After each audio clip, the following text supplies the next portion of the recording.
everyone. Welcome to our council meeting. If you'll please stand for Pledge of Allegiance. I pledge allegiance to the flag of the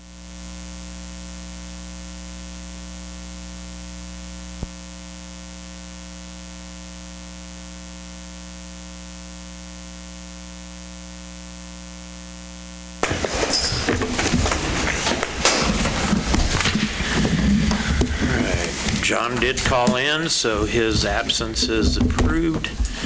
Review and approval of agenda. Council? I'll make a motion to approve the agenda.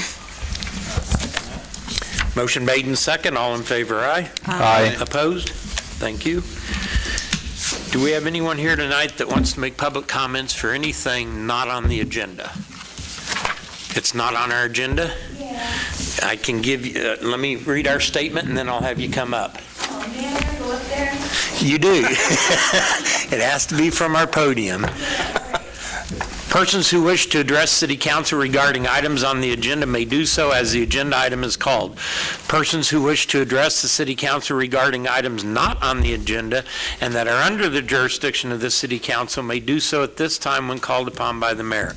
Comments on personal matters and matters pending in court or with other outside tribunals are not permitted. Speakers are limited to 3 minutes. Any presentation is for information purposes only. All right, 3 minutes. All right, please introduce yourself, and it's yours for 3 minutes. Good to see you. Hi. Hi. I'm Carlia Boyer. My father passed away last year in January and left us with about 300 acres of farmland that we don't really know what to do with until recently. We want to put up tiny homes. We want to open up the lake to Iola and have people come in and bring back the fishing tournaments for Boy Scouts, farmers markets, anything to bring in the community. We want to have a petting zoo and be able to incorporate that into the trail and have that attached with the rest of Iola. We want to do, did I already say tiny homes, Airbnb type out to the country, and we want to see Iola thrive more. I'm saying this because we have the land. Iola's been here. Iola's part of our family with the Boyers. My grandpa came in and he really I'm here today is because I need to know the first steps on how we can make this happen. I want to work with Iola on making this happen in the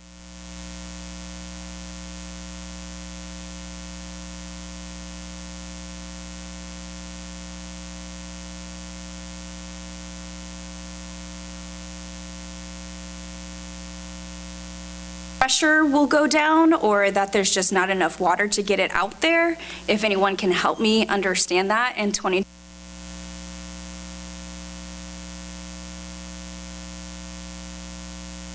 that, correct me if I'm wrong, maybe like 50 years ago, our grandfather put in the water system that is there as a deal with Iola.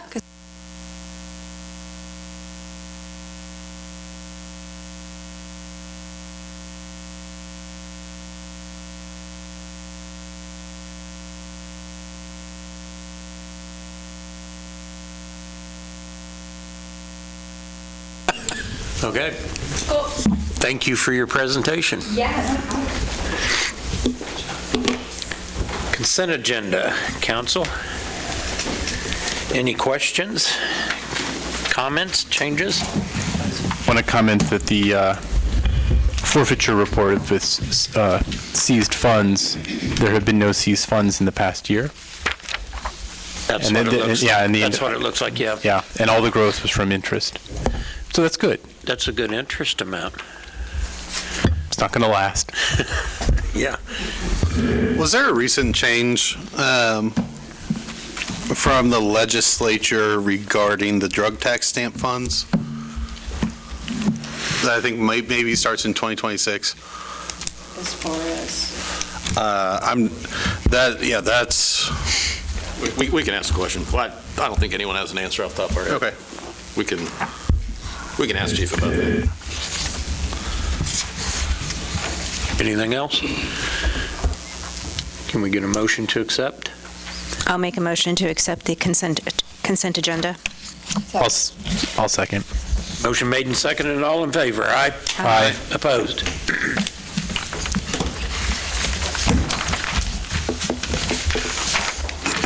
Parks and Cemetery.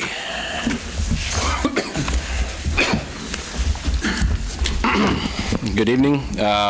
So the bid in favor, or bid in question, is the replacement for a model year 2000 Ford F-350 one-ton two-wheel drive truck. The money's all there for what was budgeted, what was set aside. The budget numbers, or the bid came in very, very close to what was set aside. So the money's there. And the winning bid is kind of coming back on the same thing as the last council meeting. The winning bid came back as, of course, Twin Motors Ford. The bid that was presented to us was a different option than what we were going to originally explore. I mean, just from my own knowledge, I didn't know that it would be a cheaper model than what we had proposed in the bid. But after a conversation with Corey and Matt, there was absolutely no reason. I don't see why it wouldn't be perfect fit for us. Everything else in their bid outline was great. So it's just coming down to you folks for a decision. I do have a question. Is this a 2024 or 2025 model year? 2025 model. Okay. Yep. Is this truck wore out? I mean, that doesn't seem like a zillion miles to drive around town.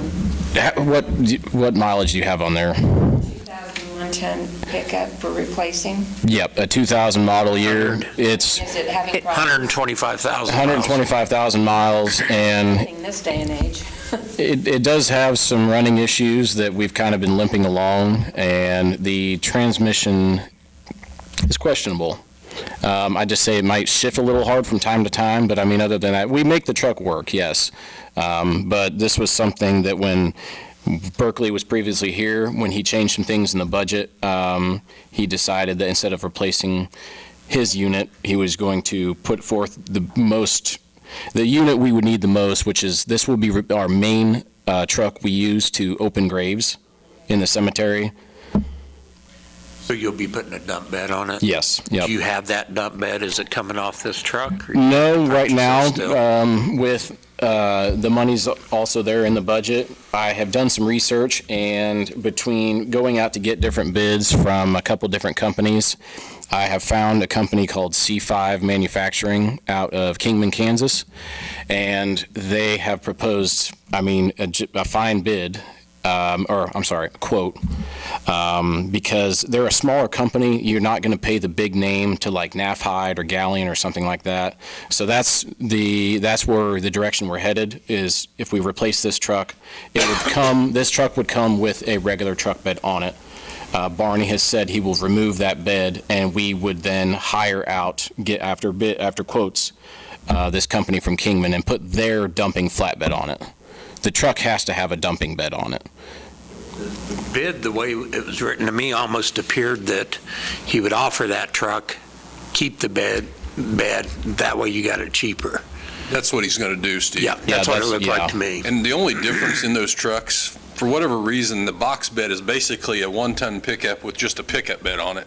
And the chassis is, 4 inches shorter is what Barney told us? Yeah, it's 4 inches shorter. The wheelbase is 3 or 4 inches shorter on what they would call a style side truck, just a regular pickup bed. And when I put this together, I don't sell vehicles for a living, so I did not know, because you can't get prices off of like FordMotorCompany.com. And he says this is cheaper to buy it this way than buying a chassis cab.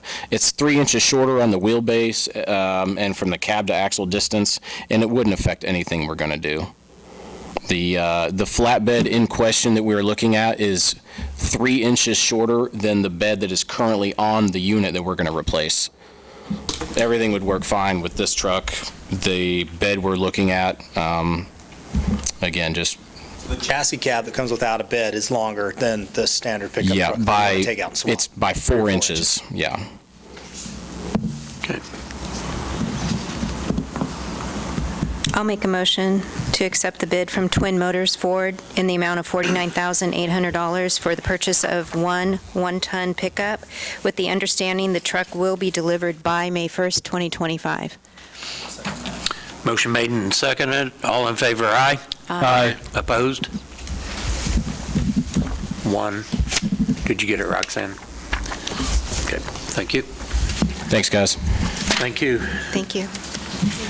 Annual tree trimming.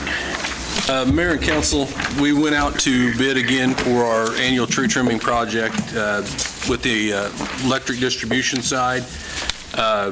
Sent it to the 4 notable vendors that we always try and grab: Davy Tree, Ashland Wright, and Poor Boy, which has done it the past 3 or 4 years maybe.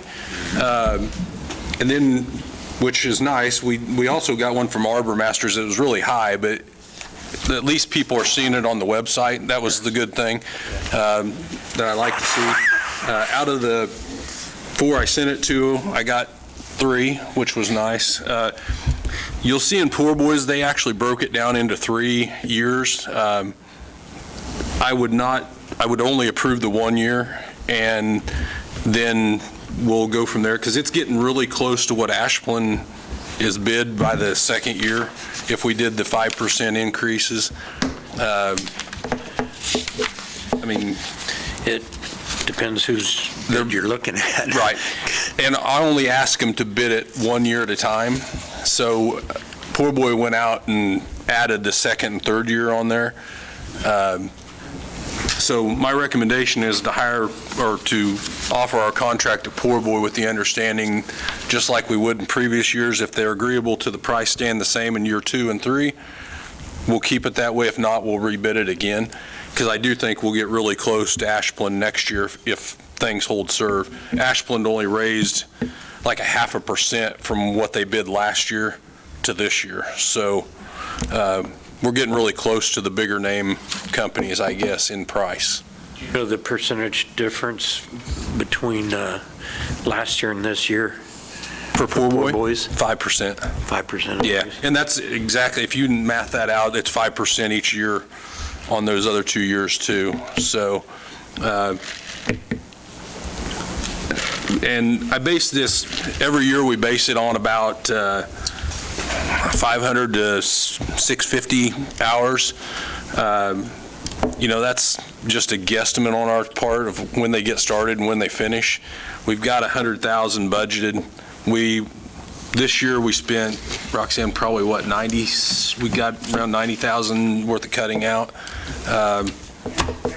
And they didn't start early enough this year, or in '24. So hopefully we'll get them started a little sooner this year and get our full trimming in. But I just put the other column over there based on 700 hours, just so it gives you an idea where it would lay out in the end. But Usually rent a home for the stay in town. yeah, Eat beer, buy groceries. they bring a 3-man crew usually with a foreman, and we'll hand them a map, and they'll work directly with Mike in the areas that we want. A lot of times we send those guys to areas that we don't necessarily like sending our line crew in to do. But it has been a very good program over the years. We don't have near the outages that we typically would have had in years past by trimming these trees. Any questions, concerns, guys?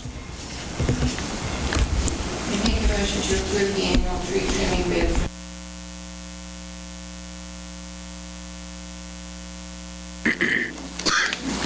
Authorize staff to execute the necessary documents.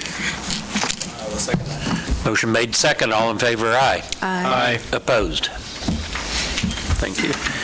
Allen County Recycling, Mr. Steve, you, Karen?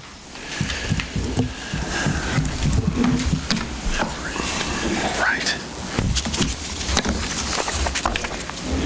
No disrespect. Huh? Yeah. No disrespect intended, but I didn't have time to take a shower, and I didn't realize I still had my light on. So we're here simply to ask the commission to cover our electric expenses for recycling. I think it amounts to about $50 a month, something like that. And I will tell you that when I'm down there, I don't even turn the lights on. I just use my headlight because I'm too stingy to turn the lights on. So should be money well spent, I would think. We're shipping out about 25 tons of cardboard a month. So keeping that out of the landfill. And what was the number? 25 tons. Yeah. Takes a lot of work. Will you guys be renewing your 501c? We did, yeah. Got it We did last September. Okay. And I apologize, there were about 9 months there that we were 7 guys short at the farm, and we were working 20-hour days and just flat didn't have time to do it, and then I had back surgery after that, and so, but we're back to doing it full force now, so. And about 70% of the trash that's collected is cardboard, so, and we're still doing the plastic and glass and everything else that we're keeping out too. One of these days I'll have time to sit down and figure out how many tons we're keeping out of the landfill, but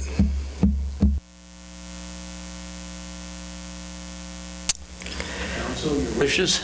I think I'm good with it. There's this open concern with other entities in the town, though. I know with Humanity House, we do maybe $500 total for the whole year. That's been the last couple agreements, but it's been capped off at an amount. This is going to end up being $600 total, but then we're paying for a whole utility. Well, the estimate is currently $600 based off of the $50 a month, but this ends up being a whole utility, and so does this open a can of worms for us with other institutions, businesses? I suppose it can. It hasn't. I've had folks that have already said that should this go forward, they're probably going to come and ask for the same thing, and that's business owners. I would be happy to pay the electricity myself if you'll come down and do the baling and stuff, you know, so just saying.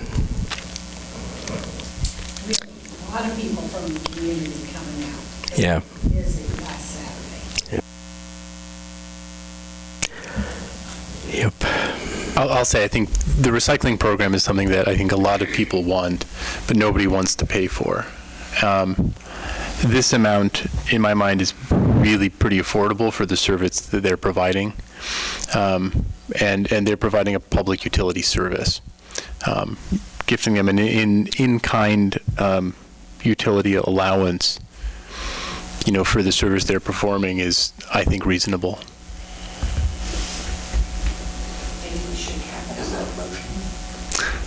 Well, this doesn't call for a motion, it says provide staff with direction. We can though, right? Sure. We can make a motion. Okay. You guys want some context, you did cap it at 500 the last time they asked. Yeah. Well, I'll make a motion that we approve the request for the recycling utilities in the amount of $50 per month. I'll second that. A motion and a second. Let's show by hand. All in favor, aye? Aye. Who's seconded? I'm sorry. Max. And opposed? Max, you can put your hand out. You voted on it. Yeah. Zone it out there. So it's 4-3. 4-3? Okay, so it didn't pass, right? It passed 4-3. Passed. So Joel was 4.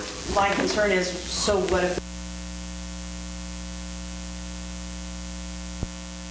That's why I voted the way I did, because there's no stipulation. There's a cap of 500.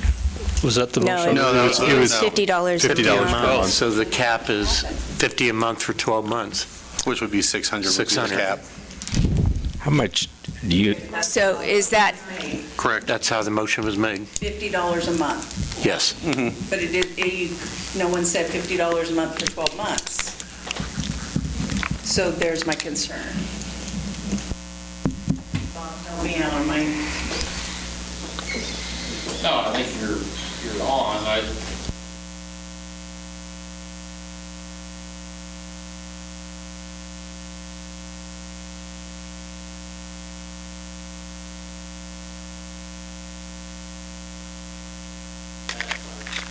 The last time in the past, once they announced they weren't going to operate anymore, we started charging them. And so the agreement that was made the last time, there wasn't anything on paper, because that's what I was asking when this request came in, was did we have any kind of termination clause? Well, we didn't. When they stopped operating, we started giving the benefit. Actually, in retrospect, ask for my clarification, the way the motion was made and passed, you're going to pay 50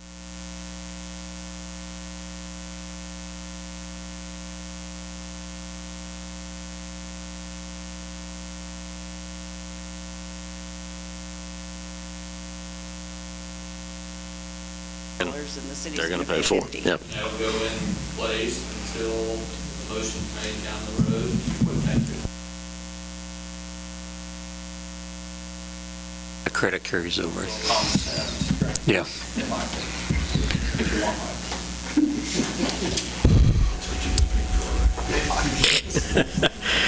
Anybody want to amend it, or are we good with where we're at? I'd say we're good with where we're at. I will say, I appreciate seeing some of you down there, monthly. It's certainly, any help that we can get is muchly appreciated. Yeah, I think it's a good service, so thank you. I agree. Thank you. Thank you. Round table, Mr. Jared Wheeler.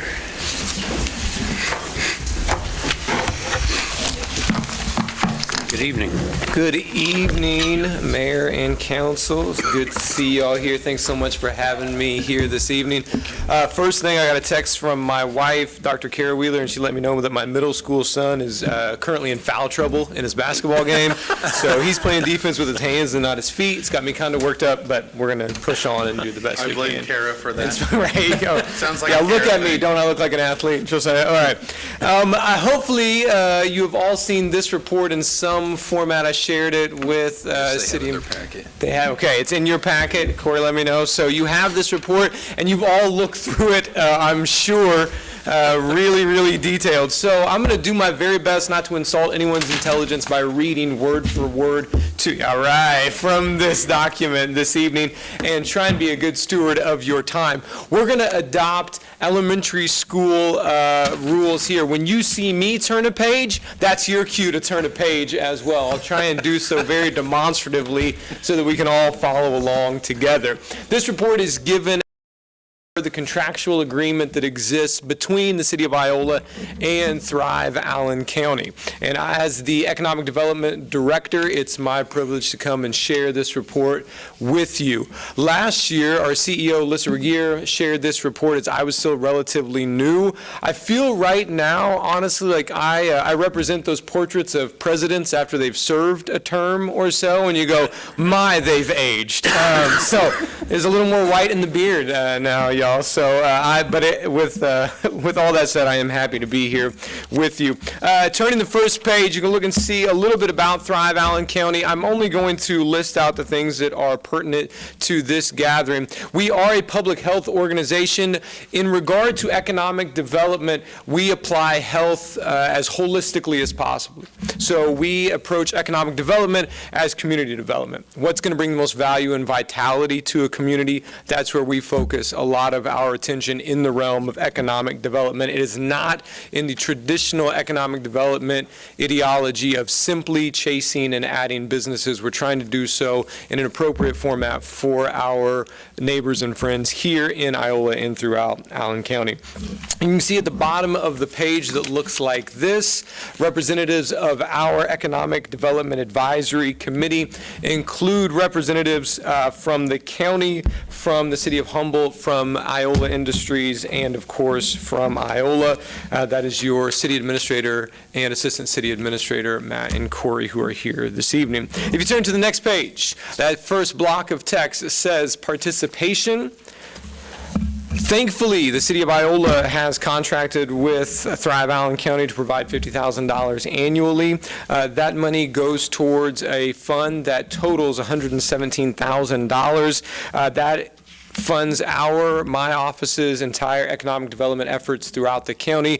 That's my salary, my benefits. Whatever is left over is typically used for either our economic development, community development grant writer, or professional development opportunities. For example, I was able through that fund not only to be paid, thank you very much for that, but also to attend the Heartland Economic Development Conference this past spring, which is put on by the University of Northern Iowa. And learned a lot and felt very much like I was drinking from a fire hose that week and, honestly, the entire year thereafter.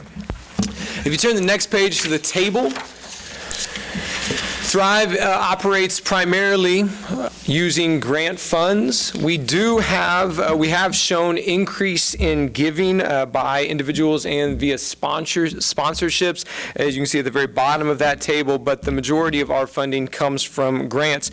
And you can see near the bottom third of that table, the number of community grants that Thrive was awarded, over $4 million worth, that is then dispersed with our neighbors and friends throughout the county, and obviously in Iola as well. Turning to the next page where it says areas of emphasis at the very top. You can read through that bulleted list if you'd like. It reminds me of a commercial that I really enjoy right now. It's a Progressive insurance commercial. My family really gets a kick out of it because in this commercial there is an adult couple who are celebrating the fact that they've saved so much money having purchased Progressive insurance, and one individual says to another, especially in this economy, and a middle school age son off to the side says, "What's the economy?" And then they all look at each other for a while, and then the Progressive agent says, "Well, what isn't the economy?" And they all laugh. And then the kid says, "Well, I'll just look it up." It's obviously funnier to me than it is to you. God, tough room. God bless. All right, we're going to loosen y'all up before next year if I make it that far. All right. I do have to interject. Is the comic relief included in your salary? Obviously, if it is, y'all are overpaying. Right? All right, we're going to zip through the rest of this. Good gracious. Got a lot more Matt Rader sense of humor, none of Corey Shinstock sense of humor here. Here we go. Oh, now I see the crowd I got. All right, that's good to know. That's good to know. They got the MC for Corey's retirement. Man, okay. You can look through that bulleted list. All that to say, it's what you would presume would be on a list like that. Economic development in rural areas includes strong emphasis on workforce development, working with partners within that area, growing your small business ecosystem, recruiting industry, and adding housing and character of life amenities, which is what we will be discussing through this report as well. If you turn to the next page, it's got a graph at the top, 2 sections there. For comparison, and these are figures from last year. I asked for my colleagues in neighboring communities to provide information for this year, and they said it's basically the same, and so I didn't feel like changing that for the small amount of difference that was there. But this comparison is not meant to in any way be discouraging. It's just to demonstrate that we all have to work together for the sake of community and economic development in Allen County and in Iola in particular. You can look at the dollar amounts up there in comparison. Some of those are generated through funding that goes directly to the city's operating budget. Some of it's via sales tax measures. Whatever way in which that formula works out, those are the amounts that are given towards economic development, community development to our neighboring communities. I don't worry too much about that because those are not the communities that I serve. I'm lucky enough to serve alongside y'all, and it really is alongside because we have to work together. I thought that was brought into really clear focus when Carlia came up this evening and asked for assistance with the utility services on her property that she's trying to develop. She and I had worked together on brainstorming and ideating about that, and I think it was great that she was able to come in a cooperative sense to this group and say, hey, I have this problem. I'd like to contribute to the overall well-being of the community. How do we solve it? And regardless of the amounts that you see on that bar graph, that's really what it comes down to for us, is trying to be as collaborative and cooperative as possible. I do think it's worthwhile to look into the economic context that we all exist in and serve in. That's the bottom half of that page. There's a few figures that I want to draw your attention to that you are keenly aware of, if not in particular in a nuanced way, or at least in an implied way. By the year 2034, the Wichita State Center for Economic Development and Business Research predicts that the county's population will be around 10,300. That represents a 1,500 person loss. The largest population cohort that we have in the county is occupied by residents who are over 65 years of age. The next largest cohort is nearly a tie between school-age children and those who are between 55 and 64. During the past decade, 15% of the population between 20 and 39 years of age have migrated out of the county. Now, again, I'm not saying all of that to be discouraging or to cause dread, but merely to make explicit that any collaborative or cooperative efforts that we engage in is to the benefit of our communities.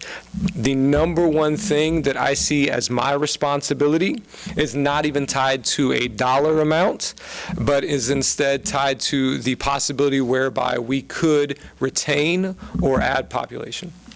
That's really what it comes down to. Everything else that's in this report, everything else that we do within my office is really directed towards that end. Now, on the next page, it says child care in the middle. We're going to get to child care, but the first thing that I'd like to talk about is a really exciting effort that was made this past year in the fall. We were able to co-host, along with Allen Community College and Southeast Kansas Incorporated, a workforce solutions event. And I think this is something that's going to be ongoing. We actually brought employers together, along with representatives of state agencies and obviously the college, and so what pain points are you experiencing? What frustrations do you have? Where can we be, our anchor institutions within the community, where can we be of assistance to you as we develop the workforce? And that's really what we're trying to do, is to provide assistance towards a developing workforce, both in the number of workers available, the skills those workers have, and the preparation those workers have already encountered to be viable members of the workforce moving forward. And many of you, Josiah could speak to this more explicitly than I could. Many of you are aware of all that Allen Community College is doing right now towards that end, whether we're talking about a multi-million-dollar career and technical education facility, specific CTE programming, or even locating career and technical education programming on site with industrial partners. I think those are things that are very exciting, and Thrive wants to be a continued valuable partner to Allen Community College as they develop those programs. Childcare is an aspect of economic development that we hear about on a regular basis. When I talk to my colleagues who have done this work for a long time, they're shocked by the fact that they're working in the area of childcare. Anyone who is like me, who's relatively a recent addition to the economic development ecosystem, assumes that childcare is going to be a point of conversation. I was at the Capitol last week with the Kansas Economic Development Alliance and exploring what our advocacy agenda was going to be for the legislative session. And the number one thing that came up was housing. Number two was childcare. And for me, it's not surprising. For some of my colleagues, it is. The Allen County Child Care Task Force continues to be convened by Thrive Allen County. And we're very fortunate to be partners with folks who are working hard to provide child care within our community here in Iola and beyond. And we're very thankful for those partners and the things that we get to learn from them. And that's going to be a continued area of focus. We added several child care facilities, or at least enriched those facilities in the past couple of years. This year, we didn't add any new facilities, but we continue to research ways in which we can offer a more robust child care ecosystem to the area. Moving to the next page is headed with industry expansion and recruitment. Like many of you, we're looking forward to the grand opening of Prairie Land's expanded footprint on the northern edge of the community. That's an exciting movement for the community in general. We're also very excited that we were able to renew the 80 acres of industrial-ready property the city owns here in Iola. That is listed on the database for the certified sites that the Department of Commerce shares with industry partners who are looking to expand. In fact, we just made revisions to that document that lists all of the aspects of that certified site in the past week. I was able to speak with members of that team during my time in Topeka and once again iterate the readiness of that site for development. As many of you know, Allen County Regional Airport continues to undergo updates and expansion through the Building a Stronger Economy program. There was nearly a $3 million project in which potable water and sewer services were added to the airport property as well. We're excited about that and excited for the partnership that existed between the county and the city whereby that came to fruition.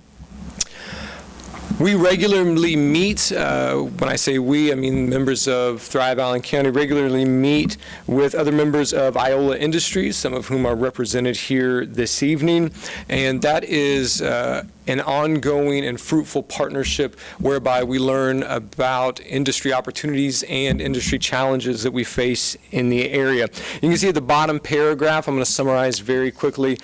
For example, in a meeting with Iola Industries and different members thereof, we were able to deploy resources to individuals who found themselves out of work or going to be out of work very soon when the Tyson plant was shut down in Emporia. We were able to send both care coordinators in an effort to make sure those folks had the necessary services and share information about a job fair with local industry partners at the end of the year so they could be ready to offer employment to those individuals if they were qualified and if they chose to relocate and do so. So we're very excited about our ongoing industry partnerships, both in recruitment, expansion, and enrichment for those who are already here. If you turn to the next page, we're talking about small business. So, for example, Thrive is regularly contacted, and I'm always asked the same question: do you have any grants for this? I mentioned we are a grant-funded institution, so the assumption is that I have a pocket full of grants and I'm ready to disperse them if someone would merely say the magic words. I wish that were the case. Unfortunately, that is not always the way in which it works. But after that initial conversation, what it allows me to do is engage in consultancy and encouragement for small business owner operators or entrepreneurs. And one way in which we do that is through grants. So for example, I was able to host a grant workshop for the Historic Economic Asset Lifeline grant program at the end of the year in November. We had over 10 folks show up and try and determine if their building would be a fit for that grant program. Typically, the best way in which I'm able to assist small business owners or entrepreneurs is to offer capital infusion via low interest loans through E-communities. E stands for Entrepreneurial Community, some members of which are here tonight. Josiah and Matt both serve alongside myself with the E-community group. We get together and we talk about different programs, capital that's administered by Network Kansas, whereby small business owners can access that capital for expansion, initiation, or as gap funding for problems that they might have or issues that they might be facing. And we're constantly looking for new ways in which to add that capital infusion to the small business ecosystem. Recently, this year, we were able to host alongside the Neosho County E-Community, or I guess Neosho County Chamber of Commerce and Development Group, a course called Growing Rural Business, and we had multiple Allen County business owners attend that, and it was really just indicative of an ongoing pursuit of small business opportunities throughout Iola and Allen County. That has been one of, if not the most encouraging thing that I've encountered in the past year in this role, is the entrepreneurial spirit that exists in Iola. There are a lot of folks who ask, why not? Why not? Why shouldn't we try this? Why shouldn't we do this? And it is really exciting for me to be able to work on that.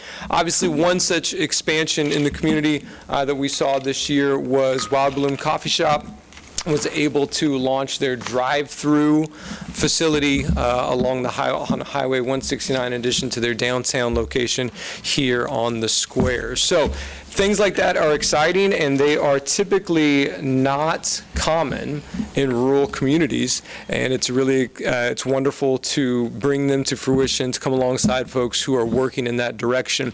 I hosted a representative of Landmark Bank from the Kansas City branch when he was here at the end of the year, and that gentleman was very impressed with the number of small businesses that were being initiated, and it led to an ongoing partnership whereby we might have access to even more development, incremental development moving forward. If you turn to this page, something very exciting to me in the middle of that page, and I hope you are excited by it as well. Waters Hardware leased space on State Street in Iola in late 2024.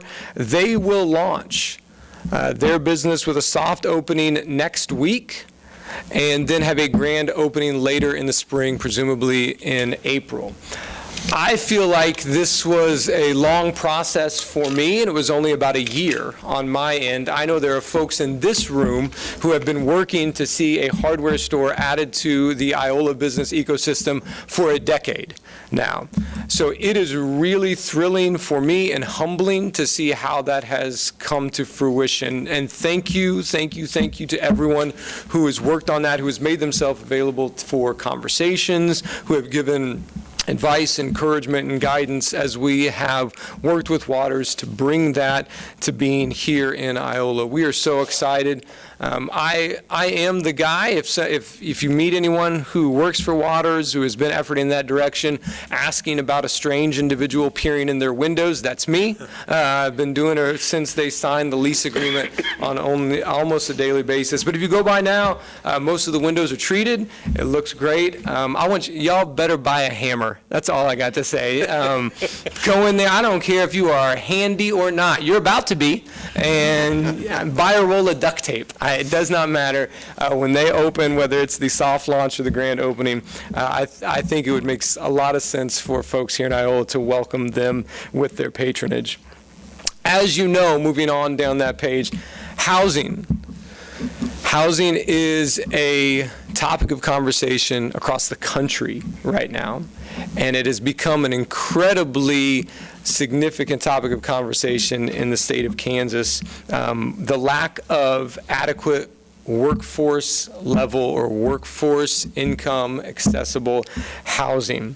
And there has been quite a few efforts made in Iola to add both single family and multi-unit housing facilities and properties to the housing stock, and that effort will be ongoing, and we're so thankful for that. We're so thankful for the city, the partnerships that it has made, the decisions made by this body to address that problem, and we think that that is only going to continue robustly moving forward. I do want to make you aware, give you an update on an ongoing housing project within Iola. If you turn to the next page, the initial portion is about a housing assessment that was done in La Harpe, Kansas, but the project that I want to make you aware of is that Thrive continues to provide assistance to a development group called BNIM out of Kansas City.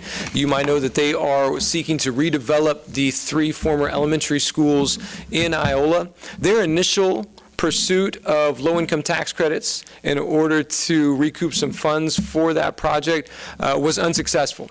But they've gone back to the drawing board. They've resubmitted their application. They've made the recommended changes, and we wait for an update in the spring where we will find out whether or not BNIM was successful. Now, should they be unsuccessful, and Lissa would be very upset that I even said that. Should they be unsuccessful, there are contingencies in place. We do have ideas for the next thing. That's one thing that we worked on hard in 2024 was how to make sure that project does not get dropped, and I know that there's a lot of folks who are willing to work hard on that moving forward. Turn the page, you see a lovely picture of the lake. And that is really just indicative of the character of life amenities that exist here in Iola and throughout Allen County. We saw wonderful things added to the character of life amenities. The work at the lake is ongoing under the direction of the state of Kansas and the Kansas Department of Wildlife and Parks. And so if you have questions about any development that's occurring at the lake, I would direct you to KDWP. And if you need help in finding contacts for folks to speak with at KDWP, please reach out to Thrive, and we'd be happy to narrow that gap for you.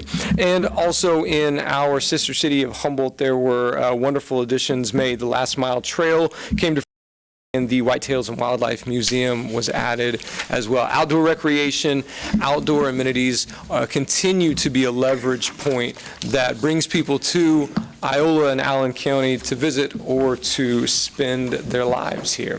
Turn to the final page. Looking forward. I do want to read the bolded portion in the middle to you.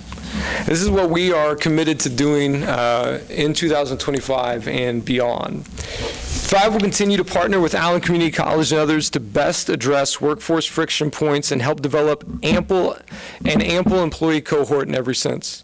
Thrive will work alongside the local chambers of commerce and other leaders to connect and assist small business owner operators and entrepreneurs in various areas. Capital delivery, training, succession plans, and those yet to be determined. Thrive will continue to assist Allen County and its member communities in promoting property assets for the purpose of adding appropriate employers. As mentioned much earlier, the current population of Allen County is aging and should have the option to age in place and with dignity. Therefore, Thrive will work in 2025 towards addressing the needs of that population group. And as I mentioned at the very beginning, trying to build the strongest community, the healthiest community, to limit population decline and then move us as close as possible towards population growth. We're always looking through material ways and cultural ways to add value and vitality to our community, and we're so thankful for your partnership in doing exactly that. If there are things that you would like me to work on specifically, my contact information is on the right side of that page at the very bottom. And please feel free to call me at any point, text me. Let's be honest, feel free to text me and then I'll call you with ideas or with questions or with concerns, or even if you wonder why I haven't done X, Y, or Z, please feel free to talk to me. I would love to have a conversation with you about it. If you want to talk about the poor job that I'm doing, my boss's contact information, Alyssa Regier, is right there on the left side, so you can give her a call if that's what you want to talk about. Please spare me of that from the beginning. Talk to me after you've talked to her, and then we can have an ongoing conversation about it. One thing that I really look forward to in 2025 is to redeploy assets that we might consider to be devalued or distressed for the sake of potential growth. I think that is one of the great advantages of a rural community, a relatively small community, is to be able to look creatively at items that other people might determine to be without value and see in ways in which they are a value add to the community. So if you would like to be creative alongside so many of your neighbors and friends who are doing exactly that, please give me a call, reach out to Matt and to Corey. They are at the advisory board meetings once a month with me. Give them an idea and they'll bring it to me and we'll work together on it. I'll take any questions you have. I reserve the right to say I don't know or I'm not sure yet, but I'd be happy to address any questions you have right now. You're informative enough. Good job. I appreciate everything Thrive Economic Development has done. Appreciate you and your service to the group.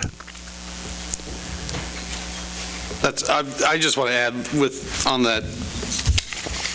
I don't know, the second housing page. Sure. I would say that I was fortunate enough, at least, to serve on the committee that helped select the recipients of the grant. And I know when I left the selection meeting, I was concerned that only 4 individuals would end up getting help, and it was to make their houses safer, make their houses healthier, and so. Josiah, you're speaking about the USDA grant, correct? Yep. Yeah. Okay. And so to see that we're impacting 11 homes and just hearing the stories of those who had applied for it, but seeing that we're able to help 11 homes, 11 families either become healthy or stay here is amazing. And a lot of credit, I want to make sure here in the public meeting, a lot of that credit goes to my coworker, Patrick Zerjax, who is leading that effort and is doing so with aplomb. But one has to wonder, too, how much of this we would miss altogether if we didn't invest in an economic development plan. So, thank you. Thank you. Appreciate the presentation. Land bank discussion. Okay, I didn't know how far you wanted me Well, from the microphone. Just like 10 feet, that's all. Great. You can come up and Stretch introduce my legs yourself a little after you bit. take the hat off. Right. I'm going to do better jokes this time. That's what it's going to be. Dirt jokes. Okay, land bank. All right, Mayor, actually, this goes hand in hand with what Jared talked about, and it's no coincidence that we decided to have this discussion, or at least bring up this topic when he came. And really, the land bank, a land bank, has been talked about around Allen County for as long as I've been here, and it's never gotten off the ground. And so we just said, if it's not going to happen at the county level, and that's where the initial discussion started, why don't we talk about starting one here? So, man, the three of us have been talking about one for about a year. What really got it going was in the past 6 months, both Jared and I have been contacted by some developers asking specifically about any available single-family residential properties within the original town plat in a land bank that they can purchase and build on. And the ask was that specific. And so that it was pretty easy, and we kind of, remember, we made eye contact and said, all right, it's time to have that discussion about a land bank. So I put him to work. I put some of our $50,000 to work. And I asked him to go to Pittsburgh, city of Pittsburgh. Their land bank is one of about 2 or 3 in the state that a lot of people emulate, steal from, whatever word you want to use. And he went to one of their meetings, and he has a write-up that I can get to you if I can. I've written a lot of weekly reports to you all, and I'm sure I probably put that in there. I can put it in again. And he basically gave a play-by-play of a meeting they had, and then some umbrella conversations he had with the 2 people that run it. There's one in particular that runs it. And so he contacted them. I called some colleagues of mine that have land banks. The proposed set of regs you have in front of you, again, that's proposed. That's from the city of LA Falls. And a lot of those regulations, I just took out Valley Falls and put in Iola. It was a Word document sent to me. And so that's something to get the discussion started. I'm not married to those, but at least it's something to get going. But also in your packet, the state statutes, you guys want land bank in, let's see, 3, 4, 5, 6 sentences. I mean, you have it right there. It's not a difficult concept to comprehend. The city would bring in properties and then could potentially sell them to developers. Now, that's a very broad way of looking at it. They can be residential, commercial, industrial. I think between the 3 of us, we did a lot of discussions. I think right now, if we wanted to do this, we want to start small. That very specific question that was asked of us would be very specific properties we think a land bank should start with. Single family residential without a structure currently on it, and properties that would be deeded to the city. We don't think we should be buying property. And we've had people, I know Corey and I, and probably Jared as well, have had people, I know Greg has, and he's not here tonight, but Greg has had people say, when we've talked to them about condemning houses or houses that are in bad shape, more often than not, we get, why don't you guys just take it off our hands? Like, we don't want to deal with it anymore. We can just give it to you. So that was another discussion point that got a land bank going. So all that leads to us here tonight. And I've sent you all some information in weekly reports in the past. But now we think it's at least a time to start the discussion. Pittsburgh's a good example. They set up a land bank, they did all the paperwork, and then they didn't do anything for about 2 years. And so we've discussed internally, I think Pittsburgh brought in a lot of properties, and I think I've heard from them that if they had to do it over again, they wouldn't do that. Pittsburgh's is huge. Yeah. I mean, their land bank, Yeah, they have Pittsburgh, houses, yeah, they have all Wyandotte kinds County of has a stuff in massive theirs. one. So I say all that to say this, we've been tasked for as long as I've been here about getting housing going, and you all have gone above and beyond with what we did at Cedar Brook. We think this is just another step in that process.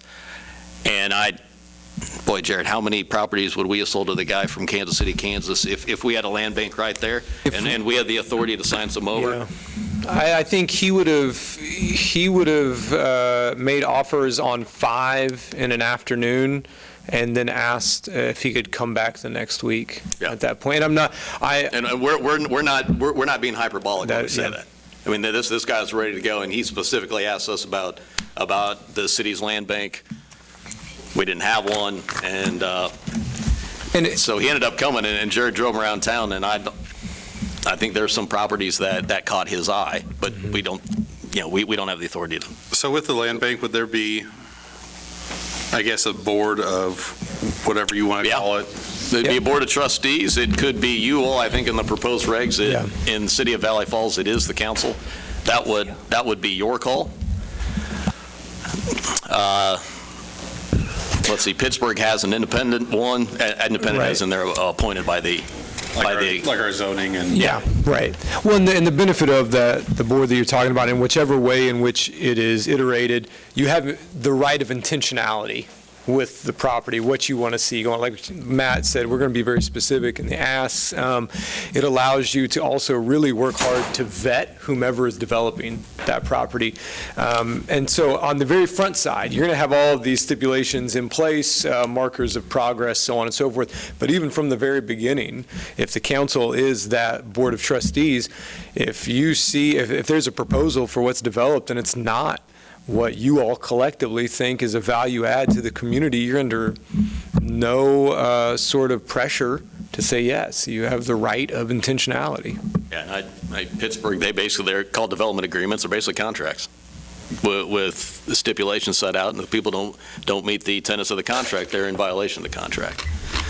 So it can be as particular or in particular as you want it to be, but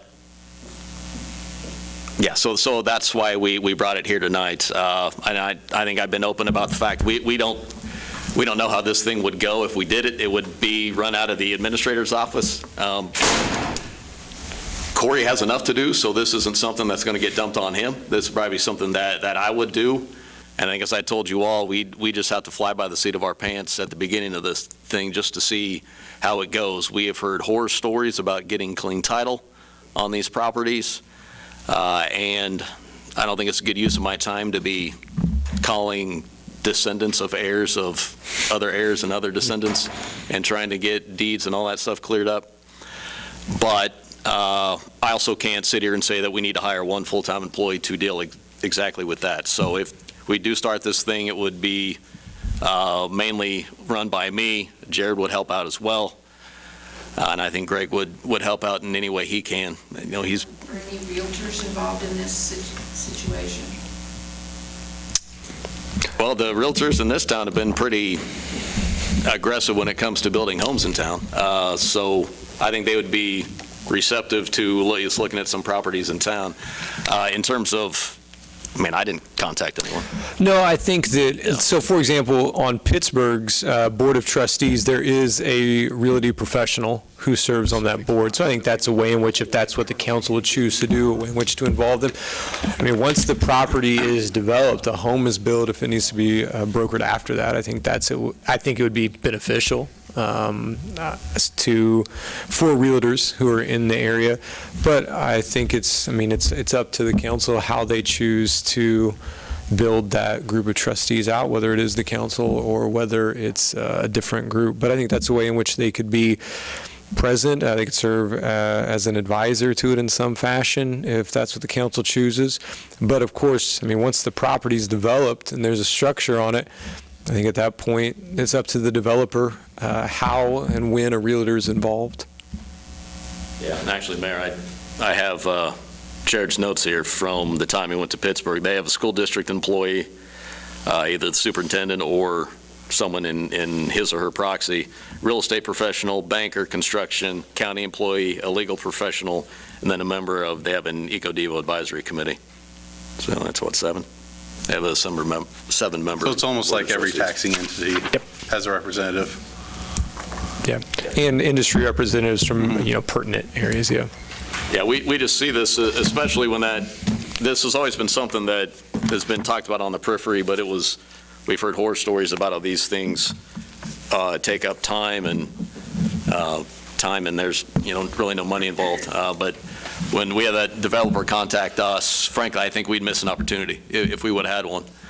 That we could have had some properties right there and so it's one of those things that we wish we would have been more prepared, wish we would have had something right there, because he specifically asked that question. When he asked the question, I thought, wow, that's an awfully specific question. I've never been asked a question quite like that. And it would have been nice to have a list of properties that we could have handed right to him and said we can get development agreements going.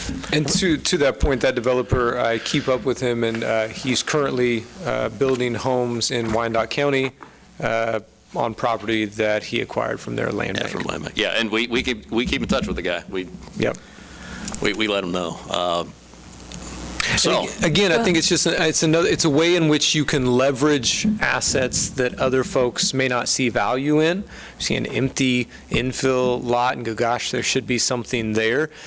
This is the gosh. This is the hyphen that exists there. That's a mechanism whereby there can be a value add. So does the city actually take ownership of the property? Or is it really just a list of available properties? No, city owns the property. So we pay the tax, we have to pay? No, property taxes are waived, except for special assessments, and city doesn't do special assessments. Okay. Shouldn't have any special taxes. Right. I'm trying to think of liability. We'd still be mowing it. Yeah, we'd be mowing it. Mowing it anyway already. Which in some cases, we might be mowing them now. Yeah, we do enough of that as is, and I can almost guarantee you, if some of the property that we mowed, they would sign it over to us in a heartbeat. I can guarantee it. We mow too much as it is. Well, I have to admit that this is encouraging, because shortly after I got onto the council, I remember having a specific meeting with Jonathan, the previous EcoDevo director, and land bank was discussed, and I remember coming to both you and Corey about it because I didn't understand it, and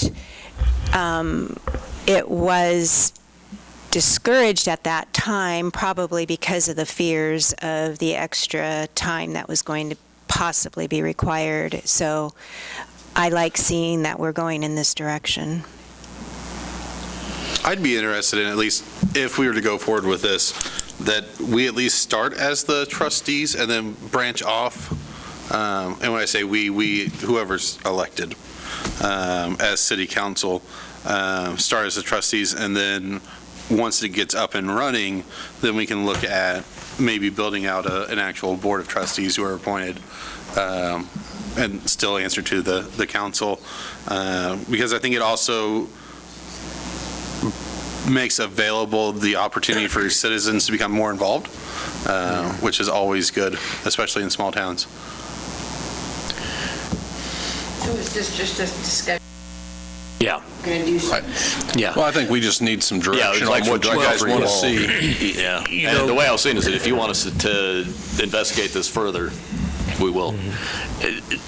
I have a question. It's not for or against the land bank, but there was an opportunity, had we had a land bank of 4 properties, but if we know people who would be willing to part with their land, would that developer just walk away, or were they presented with, here are some properties that? They were presented with the properties, So the issue is that the benefit of the land bank from a developer standpoint is it mitigates quite a bit of cost on the front end. So that's really what it comes down to. Yeah, I pitched any and all properties that I could pitch, and I worked with realtors to do so. Yeah. But it would have been taken it. And Right. Or at least, did they not take it? Or at least made an offer to the city that probably would have been, I'm assuming, at a lower rate. Yeah, actually, Ben, the process would have been, we would given him the list, just an actual list, that's public record. And then if he wanted to buy him, he would just come before the Board of Trustees and made offers. So, for example, when I was at the meeting in Pittsburgh, and Matt can share my notes from that meeting, but there were some properties that were purchased. So an individual made an offer, and the group voted yay or nay. There were a couple of properties that day that were donated to the development group. And then there were a couple of properties that there was an offer, and then it was negotiated after that. And that would all be in the purview of the council, the trustees, however that group is assembled. Yeah, and Ben, in some of the conversations I had with other colleagues, a lot of cities don't sell the property. They just may deed it to the developer as part of a development agreement. And I got a lot of advice to put a timeline on at least getting a project started, and then a timeline on getting a project finished, because there are some cities that didn't do that, and now they have giant holes in the ground. So if we get to the point where we would do something like this, we would have development agreements, but we'd have Bob put on pretty strict conditions on getting a project started and then getting a project finished. And I think that was just the cities that did it were happy to get rid of the property with the hopes of having a house on it within 6 months to a year. And I don't see this as something that makes any money. I don't know if we need to be selling property. I think deeding it's a hell of an incentive, because right now, if it is a vacant property, you can deed it to them for nothing, and then they build a house on it, and they get the property taxes rebated for 10 years. That's a hell of an incentive. I don't know what more we can do. So that's what other cities. The advice I got was have a development agreement, but have it be pretty strict with timelines.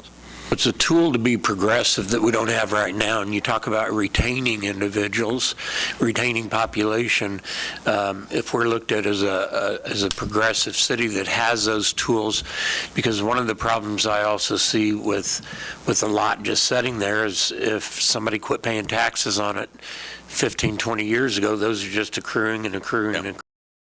Why not get it in a land bank where it's easier to take it over? Because if I, as an individual, think this lot's appealing to me, right, but then I go find out there's $7,000 of back taxes on it, I don't want to walk that fight. I'd rather see these properties cleaned up and in a land bank.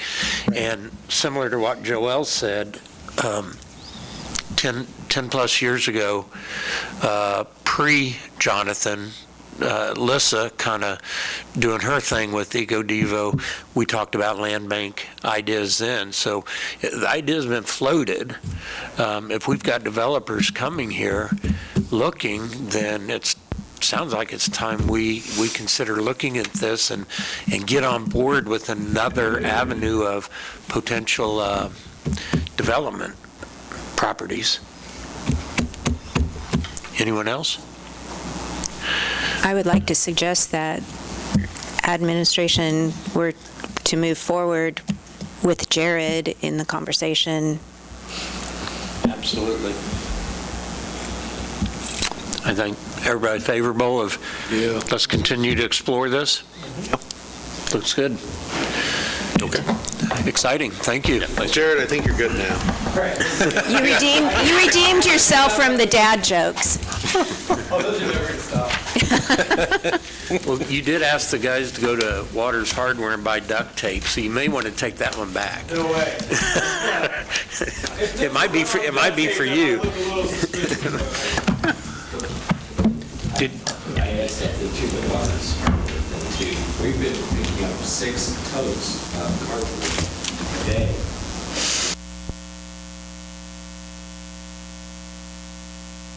All right.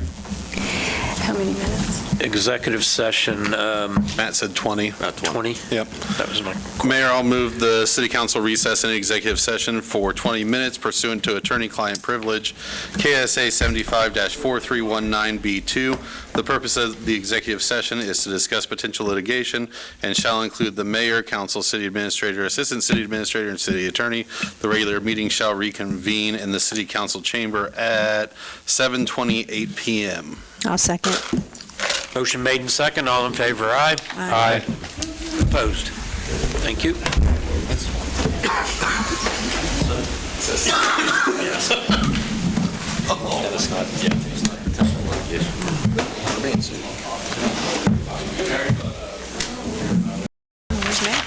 Okay, meeting's back in session. No formal action taken following executive session, and we're now ready for council administrative reports.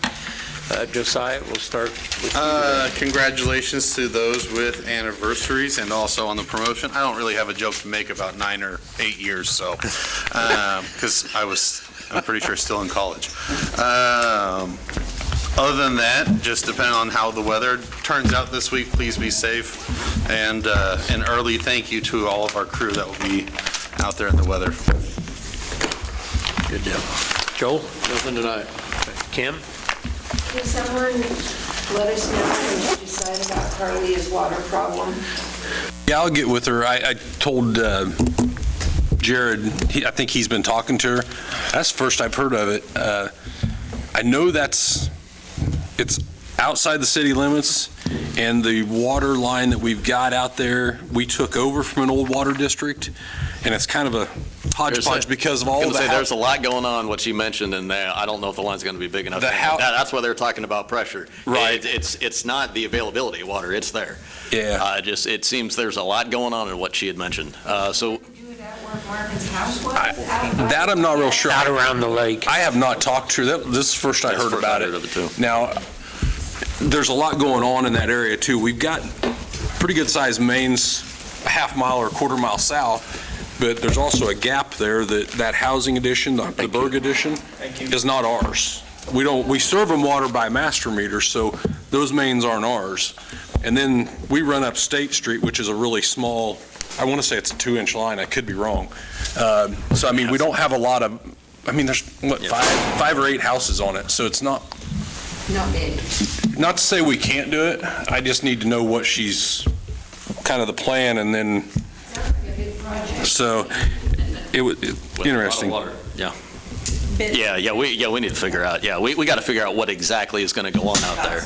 Yeah, I think that's where you get with Jared, and because he's been in touch with her. And yeah, we'll reach out to her and see what she's got planned. Yeah.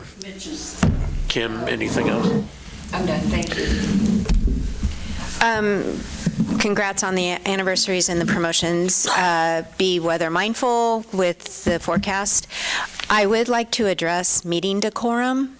I don't know if there's a way that we can add a disclaimer at the beginning of a meeting regarding side chit chat, but I know it's very disruptive, and it's hard for Roxanne to hear what goes on here with us for minutes. But this is like becoming an issue. You're speaking about the gallery? Yes. And yeah, I'm not speaking about amongst us. I'm speaking about the public. We just need to remind people that if they need to have attendance. Yes, please. I would appreciate that. Anything else? I don't believe so. Thank you. I'm excited to announce we have Iola city flags that are going to be hitting the ground soon. And we'll keep you. Thank you. I have nothing. Ben? Nothing. Okay. Something I'd like to bring up is John Deere was mentioned in our presentation tonight, and if you've been up on North State Street, a lot of their big equipment's been moved out on the highway, so it's left a big open hole on State Street. It was amazing how much those green tractors filled it up, but that's exciting to see that they're moving on. Council members, do not forget, we have Matt's evaluation that is due to Carla Tuesday, February 18th. She sent you an email on it, so let's make sure we get that printed off. And if you want to mention your other evaluation. And sure. Yeah, who did you, Kim. I think those of you that have been here for as long as I've been here, John was involved. I'll sound like I'm bragging here, but I'm an ICMA certified city manager, and it's called ICMA-CM, and part of that recertification process is something called a multi-rater assessment. I didn't know what that meant till last week when I sent you all the email. Like, you were in there? Yeah, I got it. You both? I'm getting assessed by. Chief on there. Yeah, I'm getting assessed by my current bosses, some employees. I had to find a former supervisor. That was not an elected official. I had to go back to El Dorado for that. I haven't had one of those in a long time. And boy, I think Jared was one. It was other people. Yeah, it was colleagues. So it was colleagues, current bosses, former bosses, current employees. So you guys want to tear into me, now's your chance. And I took one of them as well.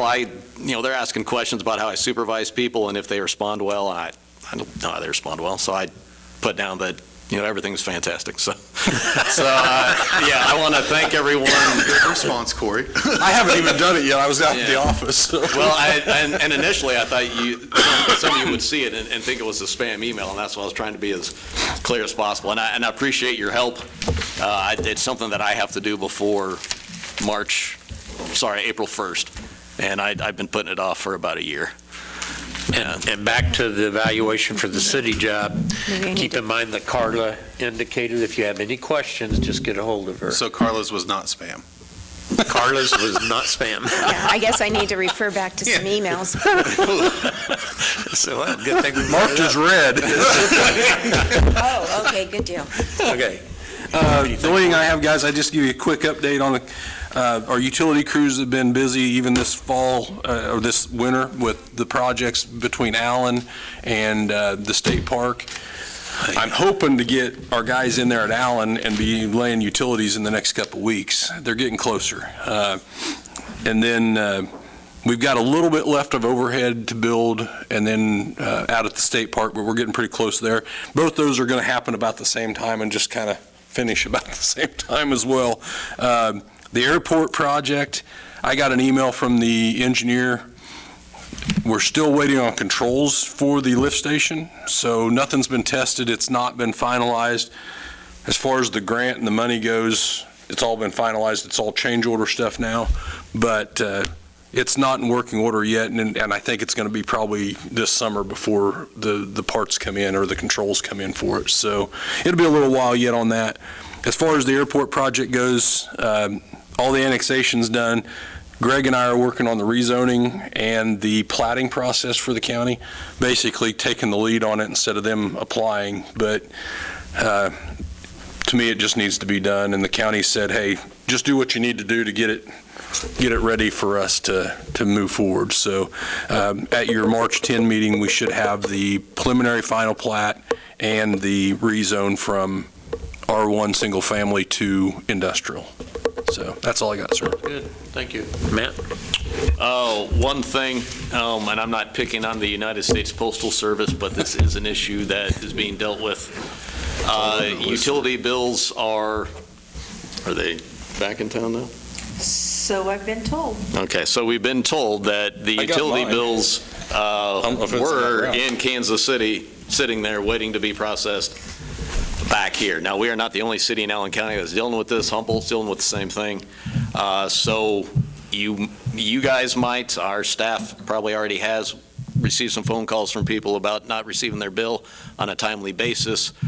They were put in the mail on a timely basis on our end, and they were not returned on a timely basis by the United States Postal Service. Again, I'm not picking on them, but the due dates, if they're not. People know when their bills are due. Yeah, I think Frank, if The due date, because somebody asked me that already. Can we set up paperless, like an email bill? It does get, like mine gets emailed, plus then I think like 2 days later I might get it in the mail. Yeah. But set it up so that you get email instead of mail. And that would save us time and effort and money too. Well, there's a lot of people that probably don't utilize. But, I mean, we would still keep both methods, I would assume. Well, there is that with the app. The app has that option. With our current version, not only do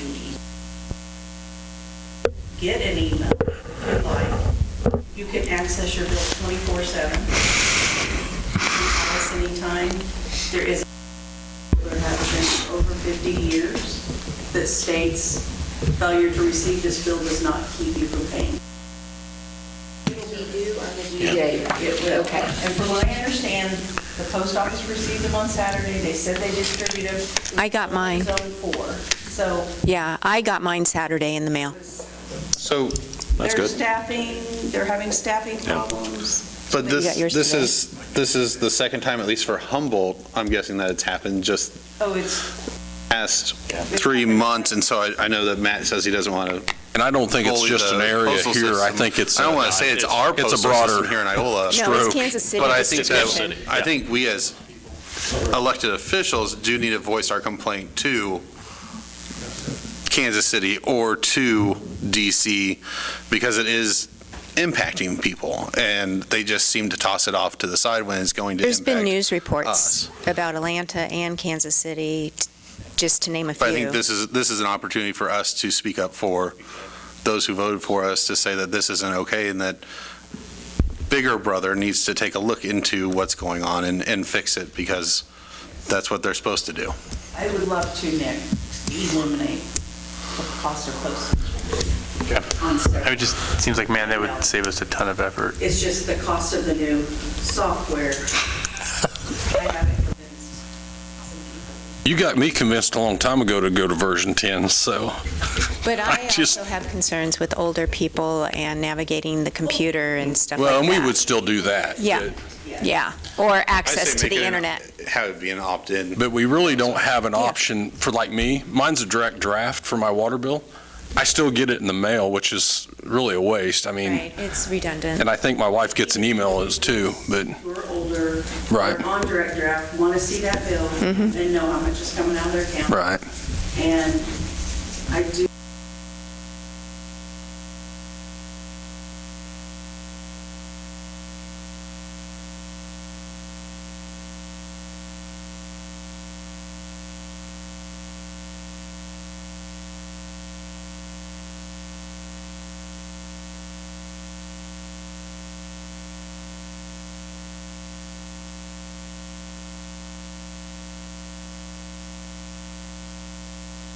Try that.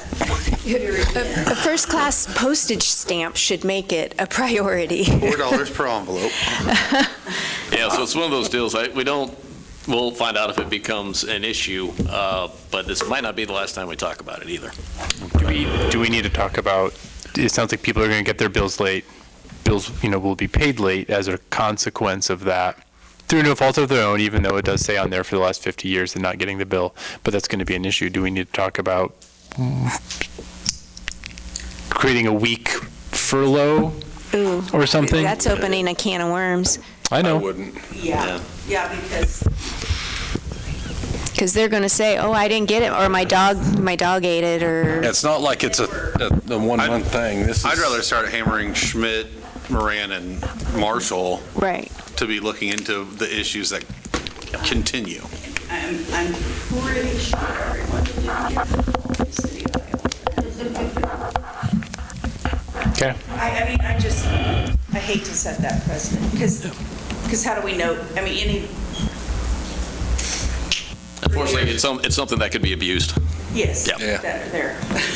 And I encourage anyone that if you have the available funds, have that automatically withdrawn. Let's just make sure that gets in the register then. Well, and that's why. Welcome back, Richard. On Facebook, because if you're expecting your bill, or if you see this post, it might remind you, oh, I need a bill. Exactly. But most people know about what time their bill comes, and they have called and said, or they get it online, or they got their backs, or they email them.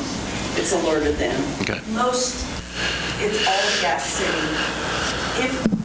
If we see, we'll be cautious that if we see someone in that zone that is not typically late, we will reach out and say. Our water district in that, Roxanne, Zone 4? Because I know I got mine while we were gone. It was just, must have been, No, you got yours because yours was printed after those. okay. I didn't know, I don't have a clue what zone I'm in versus. We actually paid the bond payment on the sewer loan and got a receipt back quicker than the bills. Okay. Anything else, Roxanne? That was what I was going to mention, because I know Matt, you put it on Facebook to let people know, and we're gonna definitely pay attention to that. Adjourn. Second. Motion made and second to adjourn. All in favor? Aye. Aye. Opposed? Thank you. Appreciate everybody.